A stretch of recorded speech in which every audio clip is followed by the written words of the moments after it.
तस्माद् इदं जगदशेषमसत्स्वरूपं स्वप्नाभमस्तधिषणं पुरुदुःखदुःखं त्वय्येव नित्यसुखबोधतनावनन्ते मायात उद्यदपि यत् सदिवाव भाति। तो ब्रह्मा जी यहाँ पे बोल रहे हैं तस्मात्, मतलब इंग्लिश में कहा जाए देयरफॉर, इसलिए। तस्मात् इदम, इदम का मतलब है ये जगत। तो इससे पहले वाले श्लोक में भगवान के बारे में ब्रह्मा जी ने कहा था क्वावा कथम वा कतिवा कदेति विस्तारयन क्रीडसी योग माया, कि अब हे भगवान आप कहाँ कब और कैसे अपनी योग माया का विस्तार कर रहे हैं, कौन जान सकता है। तो अब उसका एक उदाहरण प्रस्तुत कर रहे हैं कि किस प्रकार से भगवान की योग माया से एक विलक्षण प्रभाव होता है। क्या होता है वो कह रहे हैं कि तस्मात् इदम, इदम जगद अशेषम असत स्वरूपम। अशेष मतलब संपूर्ण जगत, बिना किसी अपवाद के ये जगत असत स्वरूप है। असत का मतलब क्षणभंगुर, हमेशा न रहने वाला। इसका स्वरूप क्या है इस जगत का, भौतिक जगत का, कि ये असत है, यह हमेशा रहने वाला नहीं है। और स्वप्नाभम अस्तधिषणम, बहुत सुंदर शब्द है। स्वप्नवत अचिरस्थायी है, जैसे स्वप्न हमेशा नहीं रहता है उसी प्रकार से ये जगत हमेशा रहने वाला नहीं है। लेकिन ध्यान देना चाहिए कि ये शब्द है स्वप्नवत, ना कि स्वप्न के समान मिथ्या। ये जगत मिथ्या नहीं है, जगत सत्य है, अर्थात इस जगत की वस्तुएं हैं लेकिन चिरस्थायी नहीं है, जैसे स्वप्न चिरस्थायी नहीं होता है उस प्रकार से। अब एक और अद्भुत शब्द है यहाँ पे, है अस्तधिषणम। धिषणम का अर्थ है बुद्धि। तो यानी जिस प्रकार से एक स्वप्न में व्यक्ति की सच्ची बुद्धि अस्त हो जाती है, समझ नहीं पाता अपने स्वरूप को, इस प्रकार से इस जगत में रहने वाले जीव, उनकी बुद्धि भी ढक जाती है और इस कारण से अपनी वह पहचान अपने शरीर से करते हैं और इस कारण से पुरु दुख दुखम, बहुत अधिक दुख अनुभव करते हैं। अब दिक्कत क्या है या विरोधाभास क्या है? विरोधाभास में अद्भुत बात क्या है, विरोधाभास तो नहीं कह सकते। त्वय्येव नित्य सुख बोध तनावनन्ते। तो व्यक्ति कोई कह सकता है नहीं भाई ये जगत तो मेरे को शाश्वत लगता है, ऐसा तो नहीं लगता है कि यहाँ पे प्रलय होने वाला है, ऐसा तो नहीं लगता है कि ये जगत मिथ्या है या मिथ्या अर्थात अशाश्वत है, और ऐसा बिल्कुल नहीं लगता है कि ये जगत दुखमय है। नहीं तो आप देखिए ना, इस जगत में लोग करियर का मतलब बहुत महान बनने की इच्छा क्यों रखते? प्राय जगत में हर व्यक्ति महान बनना चाहता है, जबकि यहाँ पे बोला जा रहा है जगत दुखम है, दुखों से भरा हुआ है। तो कह रहे हैं क्यों होता है? त्वय्येव नित्य सुख बोध तनावनन्ते। आपका तनु मतलब आपका शरीर कैसा है? नित्य है अर्थात शाश्वत है। सुख बोध यानी कि सुखमय है। उसके बाद बोध मतलब संवित शक्ति, बोध मतलब कॉन्शियस है, और सुख मतलब हिलादनी शक्ति से युक्त है। तो क्योंकि, और अनंत का अर्थ होता है नित्य है, तो यानी कि क्योंकि यह जगत आपके इस सच्चिदानंदमय स्वरूप से प्रकट हुआ है, और प्रकट मतलब आपकी माया से, मायात उद्यदपि यत्, तो क्योंकि ये आपके माया के द्वारा सृजित है और वो माया आपके शुद्ध सत्वात्मक रूप से प्रकट हुई है, इसलिए सदिवाव भाति, इसलिए ऐसा लगता है कि यह सुखमय है, इसलिए ऐसा लगता है कि यह सत्य है। इस प्रकार से बोल रहे हैं।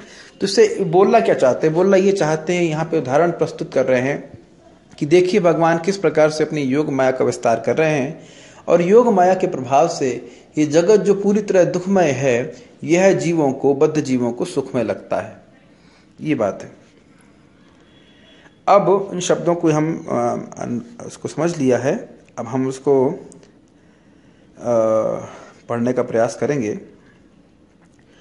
भावानुवाद क्या है? इदम, यह विश्व माइक है, मतलब ये जो जगत है, इदम का मतलब ब्रह्मा जी कह रहे हैं ये जगत है, ये माया का उत्पादन है, लेकिन मध्यम परिमाण युक्त होने पर भी इसका परिच्छेदक आपका श्री विग्रह शुद्ध सत्वात्मक है।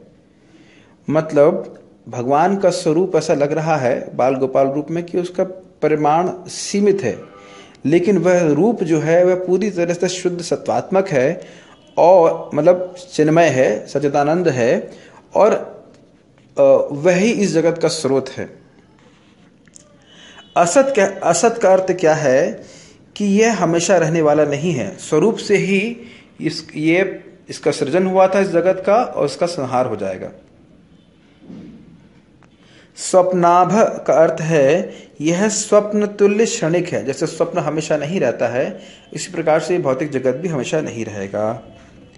लेकिन एक महत्वपूर्ण बात है कि यह स्वप्न दृष्ट वस्तु की भांति इस जगत को मिथ्या नहीं कहा जा सकता। जैसे स्वप्न में हम जो देखते हैं वह केवल मन की उपज होती है, वहां कुछ होता नहीं है। तो इस जगत की उपमा या तुलना स्वप्न से की जाती है इसी बात को पुष्ट करने के लिए कि स्वप्न की भांति है, क्षणभंगुर है, कुछ समय के बाद नष्ट हो जाएगा। भले ही वो समय बहुत लंबा है, लेकिन अनादि अनंत के अनंतता के या शाश्वत समय के संबंध में तो कुछ भी नहीं है, क्षण मात्र है। जैसे बुलबुले उत्पन्न होते हैं सागर में, उस तरह से है। और इसकी पुष्टि करने के लिए कहते हैं प्रधान पुंभ्याम नरदेव सत्यकृत, कि यानी भगवान इस जगत के सृष्टा हैं और प्रकृति और पुरुष यानी कि महाविष्णु और माया देवी की सहयोग से और काल की सृष्टि करते हैं और उसके द्वारा वह जगत की सृष्टि करते हैं। तो आप ये नहीं कह सकते कि वस्तुएं जो आप देख रहे हो वो है नहीं, लेकिन इसलिए स्वप्नवत बोला जाता है क्योंकि हमेशा रहने वाली है। जो वस्तु पहले नहीं थी और जो बाद में नहीं रहेगी, तो सिद्धांत के अनुसार वो अभी भी नहीं है, अर्थात उसकी सत्ता सत्य नहीं है। लेकिन ये नहीं है कह सकते कि ये जगत है ही नहीं। तो उम्मीद है कि आप समझ पा रहे होंगे। यानी स्वप्ने से उसकी दृष्टांत क्यों दिया जा रहा है? स्वप्न की भांति ये क्षणभंगुर है।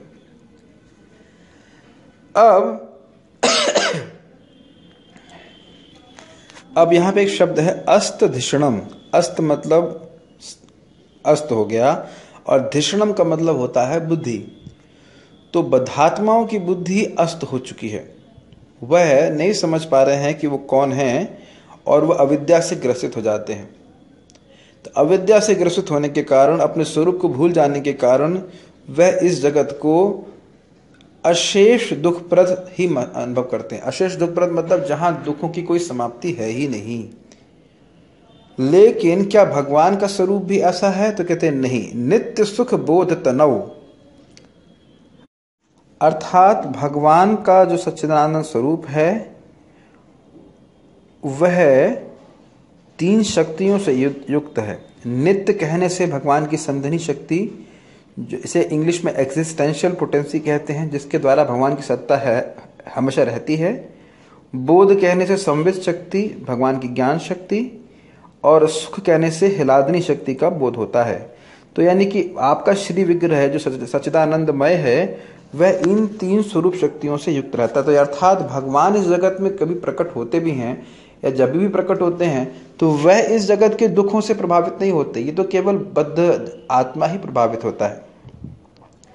तो आप कोई प्रश्न करेगा कि नहीं भाई ये तो जगत तो दुखमय नहीं लगता है, तो कह रहे हैं मायात उद्यद्यपि, अर्थात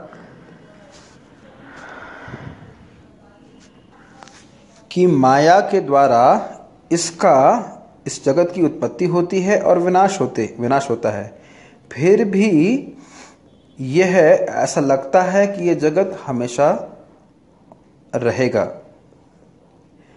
तो ये ऐसा क्यों होता है?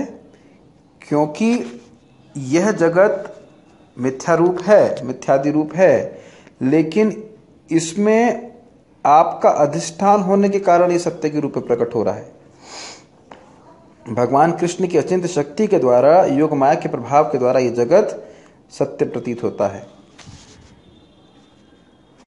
एक और अर्थ वो ले रहे हैं और वह कहते हैं कि भगवान आपका जो विग्रह है वह तो कृपा करने वाला है और परम मंगलमय है, लेकिन ये जो जगत है ये असत स्वरूप है, अर्थात हमेशा नहीं रहने वाला और अमंगल है, अमंगलात्मक है।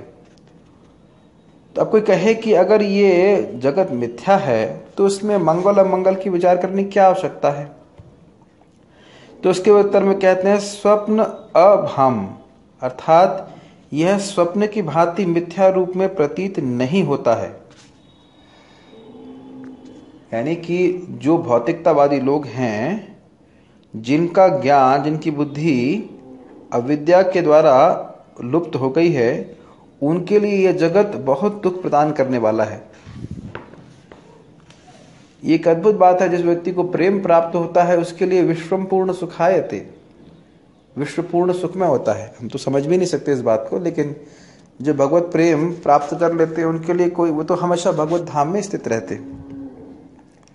लेकिन जिन लोगों की बुद्धि अस्त धिषणम, इस भौतिक जगत से की माया के प्रभाव से ढक गई है, जो अपने स्वरूप को नहीं समझ पा रहे हैं, उनके लिए यह जगत दुख देने वाला होता है और इस कारण से अमंगल होता है।